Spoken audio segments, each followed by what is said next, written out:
in the engineering roles that I'd had prior to switching into product, the sort of implementation and the technical details were most of my mindset.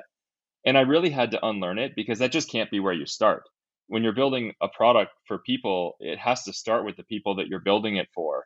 What are their problems? What is their day like? And what kind of, how are you attempting to improve their life, to make their day a little bit better with the thing you're building? And you have to start from there and work backwards. And that was a thing that I had to learn. And I had to learn not to think about how it might work technically, but just purely think how the product needed to work. And then once you do that, then of course, if you have a sense of what you want to build, then you start thinking about the engineering implementation. And it may be that you find that you make different trade-offs and so on. But you have to start with the problem you're solving and with the customer you're building for.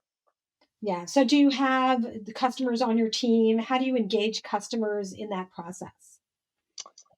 So there's a bunch of different ways that we do it. One is once you have a product live, you can actually you have data, for example, so you can use the data that you're getting back from the product to understand uh, where people are having challenges, what things they see are really useful because they're using them all the time, what things they either don't find useful or aren't even finding in your product because it's hidden because and you see no usage. You also have direct customer feedback because you have support forums and you have places like Twitter where people give you all kinds of feedback whether you like it or not. But there's really it goes deeper than that. That isn't enough in my opinion. There's no substitute to being able to see your product through the eyes of your customers. And so one of the things that we do that I greatly value is direct user research with people on the ground. So with Novi, for example, we've traveled all over the world. I think we've been to probably every continent except Antarctica, talking to people about their daily habits, how they go about their day, how they think about money, and how a product like ours might fit in. Sometimes we're directly showing them our product and taking them through flows. Other times we're just talking to them about their habits. If they're, if they use financial services today, how do they use them and what are their shortcomings? If they don't, for example, they don't use a bank. Why don't they use a bank? And do they miss parts of it, or actually are they completely happy without a bank because that's the way they live their life?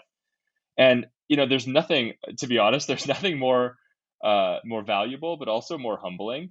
I Across my time at Twitter and Instagram and Novi, I've had experiences where we're sitting in another country taking a set of people through a flow that I've worked very hard on. And it's the only thing I've been thinking about for a while, and it's really important. So we poured all of our energy into it. We think we've come up with something simple, and then you watch them struggle and with it and not understand it, and you just realize like, wow, I'm terrible at my job.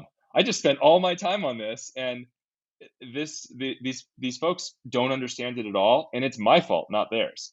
So it's really humbling, but that's what matters. You need to see how your product is going to do in with people going about their daily lives, and that feedback absolutely then helps us improve the product. We understand what was keeping them from from getting it as simple as easily as they could, and we hopefully improve and build something better as a result. So it's just I couldn't imagine building a product without that kind of feedback.